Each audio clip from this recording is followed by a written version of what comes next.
जय श्री कृष्ण दोस्तों, स्वागत है आप सभी का हमारे चैनल पर।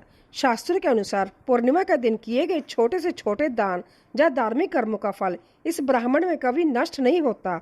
लेकिन इस बार साल 2026 में 29 जून को आने वाली ज्येष्ठ पूर्णिमा कोई साधारण पूर्णिमा नहीं है। सोमवार का दिन होने के कारण यह सोमवती महापूर्णिमा बन चुकी है, जो कई 100 वर्षों के बाद एक बेहद दुर्लभ और चमत्कारी महासंजोग लेकर आई है। दोस्तों, आप में से बहुत से लोग अक्सर पूछते हैं कि इस पावन दिन पर इन नियमों और दानों को करने से आखिर जीवन में क्या लाभ होगा। तो मैं आपको बता दूं कि शास्त्रों के अनुसार इस महापूर्णिमा पर बताए गए गुप्त दानों और महापरंपराओं को निभाने से आपके जीवन की दिशा और दशा दोनों बदल जाएगी। अगर आपकी शादी विवाह में लंबे समय से अड़चने आ रही है, रिश्ता पक्का होते होते टूट जाता है, जब मनचा जीवन साथी नहीं मिल पा रहा है, तो इस दिन के दान और नियमों से विवाह के योग तुरंत खुल जाएंगे। इसके साथ ही जिन लोगों के घर में बरकत नहीं है, रात दिन कमाने के बाद भी पैसा हाथ में नहीं टिकता, उनके घर में अंधा पैसा बढ़ेगा। कंगाली और कड़े से कड़े कर्ज का बोझ हमेशा के लिए मिट जाएगा। अगर व्यापार ठप चल रहा है या नौकरी में तरक्की रुकी हुई है, तो तरक्की के नए रास्ते खुलेंगे और परिवार का हर सदस्य निरोग और खुशहाल रहेगा। पुराने ग्रंथों में साफ साफ बताया गया है कि इस दिन आकाश से संभव अमृत की वर्षा होती है और धन की देवी माता महालक्ष्मी पृथ्वी लोक पर भ्रमण करती आती है।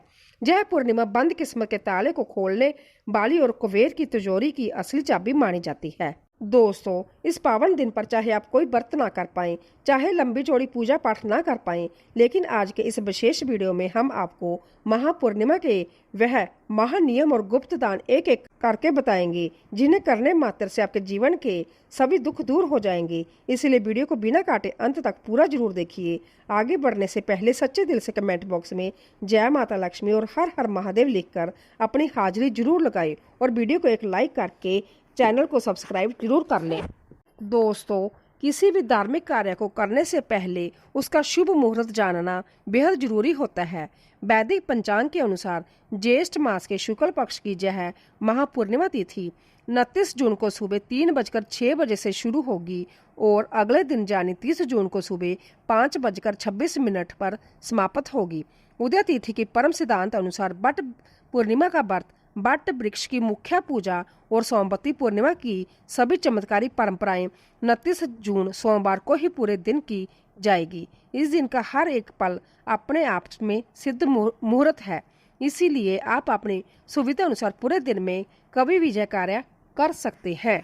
चलिए दोस्तों, अब बिना समय गंवाए जानते हैं उन अवैध महानियमों, गुप्त दानों और देवी वृक्षों के स्पर्श के बारे में, जिन्हें आपको इस दिन कर्म अनुसार निभाना है। बेल वृक्ष को स्पर्श करने का नियम, महादेव का गुप्त रहस्य। दोस्तों, इस महापूर्णिमा के दिन सबसे पहले आपको बेल के पेड़ के पास जाना है। स्कंद पुराण के अनुसार इसके संपूर्ण शरीर में साक्षात धन की देवी माँ लक्ष्मी और माता पार्वती का वास होता है। इस दिन शाम के समय बेल के वृक्ष के नीचे गाय के घी का एक दीपक जलाइए और इस पेड़ के तने को अपने दोनों हाथों से स्पर्श करते हुए इस विशेष मंत्र का मन में ध्यान करें। दर्शन बिल्व वृक्षम स्पर्शनम पाप नाशनम अघोर पाप संहारम एक बिल्वम शिव पूर्णम। इसका अर्थ यह है कि बेल वृक्ष के स्पर्श मात्र से जन्म जन्मांतर की गरीबी नष्ट हो जाती है। इसे छूकर अपनी मनोकामना कहें और चुपचाप आ जाएं। नंबर 2, पान के पत्ते और बताशे का महादान। बेल वृक्ष के नियम के बाद इस पावन दिन पर पान के ताजे पत्ते पर 11 बताशे रखकर किसी मंदिर या जरूरतमंद को दान करें। पान का पत्ता मंगल कार्य का प्रतीक है, वही सफेद बताशे सीधे शुक्र ग्रह और माता लक्ष्मी को आकर्षित करते हैं।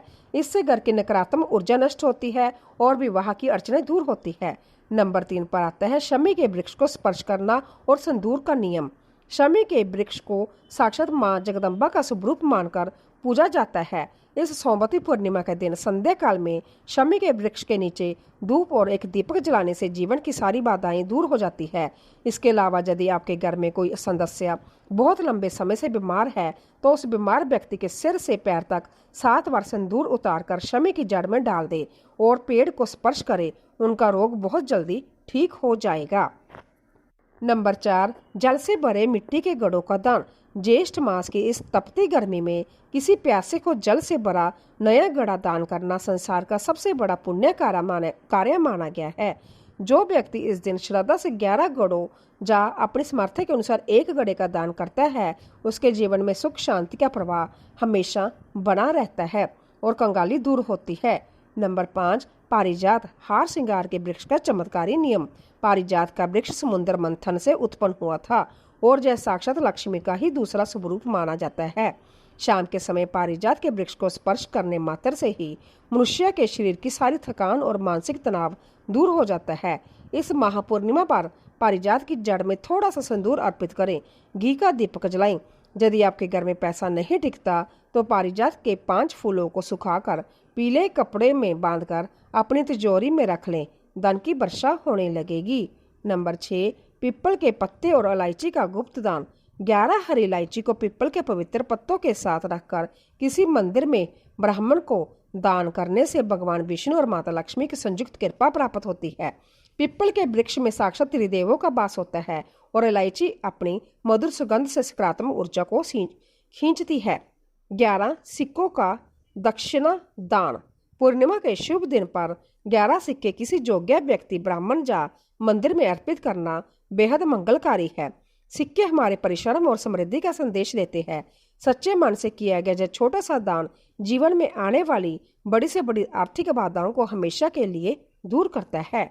नंबर 8, पीली वस्तुएं और मिठाई का दान। शास्त्रों में पीला रंग समृद्धि और भगवान विष्णु का प्रतीक माना जाता है।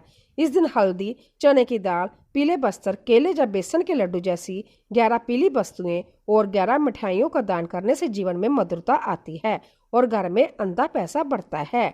नंबर 9, ताजे फलों और नए बर्तनों का दान। शास्त्रों के अनुसार फलों का दान हमारे कर्मों के शुभ फल को बढ़ाता है और बर्तनों का दान घर की सुख समृद्धि में स्थिरता लाता है। इस महापूर्णिमा पर ऋतु के अनुसार 11 ताजे फल और 11 बर्तनों का दान करने से चारों दिशाओं से धन के नए मार्ग खुलते हैं। नंबर 10, कमल गट्टों का महादान। कमल गट्टा माता महालक्ष्मी की पूजा में सबसे प्रिय सामग्री है। इस दिव्य सोमवती पूर्णिमा पर 11 कमल गट्टों का किसी भी लक्ष्मी नारायण मंदिर में दान करने से जीवन से कंगाली और कड़े से कड़े कर्ज का बोझ जड़ से उखड़ जाता है। नंबर 11, छाते और हाथ के पंखों का दान। दोस्तों, ज्येष्ठ की इस भीषण धूप में 11 छाते और 11 हाथ के पंखों का दान सीधे आपके पितरों की आत्मा को तृप्त करता है। यह दूसरे को राहत पहुंचाने का कार्य है, जिससे आपके जीवन में आने वाले सभी संकट और पितृदोष हमेशा के लिए शांत हो जाते हैं। नंबर 12, लौंग और कपूर का विशेष दान। 11 साबुत लौंग और 11 कपूर की टिक्कियां श्रद्धापूर्वक किसी मंदिर में दान करने से घर की समस्त अलक्ष्मी, नजर दोष और पुरानी दरिद्रता का नाश हो जाता है। कपूर अहंकार के नाश का और लौंग नकारात्मक शक्तियों को सोखने का प्रतीक है। दोस्तों, इन मुख्य दानों और नियमों के साथ ही इस सोमवती महापूर्णिमा के दिन कुछ अन्य वृक्षों को प्रणाम करना भी अंतर शुभ माना गया है। पिप्पल का वृक्ष। भगवान कृष्ण ने गीता में कहा है कि वृक्षों में मैं पिप्पल हूँ। इस दिन पिप्पल के नीचे सफाई रखें, घी का दीपक जलाएं और ओम नमः शिवाय का जाप करते हुए पेड़ को स्पर्श करें। ध्यान रखें दोस्तों, रात के समय पिप्पल के नीचे कभी नहीं जाना चाहिए। बट वृक्ष। बरगद। सोमवती पूर्णिमा पर बट वृक्ष की पूजा अखंड सुहाग और परिवार के सुख समृद्धि का आशीर्वाद देती है। इसके जड़ में कच्चा दूध और जल अर्पित करें, परिक्रमा करें और इसके पत्तों को शिवलिंग पर चढ़ाएं। नीम और आम का पेड़। नीम का पेड़ स्वास्थ्य का प्रतीक है, जिसके पत्तों को शिवलिंग पर चढ़ाने से बीमारियां दूर होती है। वही आम का पेड़ समृद्धि का प्रतीक है। इसके पत्तों से भगवान शिव का पूजन करने से घर में खुशहाली आती है। तो दोस्तों, इस 29 जून सोमवार को आने वाली ज्येष्ठ माह पूर्णिमा के इस दिव्य महासंयोग को अपने हाथ से बिल्कुल न जाने दे। पूरी विनम्रता, सच्ची श्रद्धा और साफ मन के साथ इन गुप्त दानों और वृक्षों के महानियमों को जरूर निभाएं। महादेव भगवान विष्णु और माता महालक्ष्मी आपके पूरे परिवार के जीवन को सुख और अटूट धन वैभव से भर देंगे। अगर आपको कोई भी बात या मंत्र समझ ना आया हो तो आप बेझिझक नीचे कमेंट बॉक्स में पूछ सकते हैं, हम रिप्लाई जरूर करेंगे। वीडियो अच्छी लगी हो तो इसे लाइक करें, दोस्तों के साथ शेयर करें और हमारे इस चैनल को सब्सक्राइब करके अपना प्यार इसी तरह बनाए रखें। वीडियो देखने के लिए आप सभी का दिल से बहुत बहुत धन्यवाद। हर हर महादेव। जय लक्ष्मी नारायण।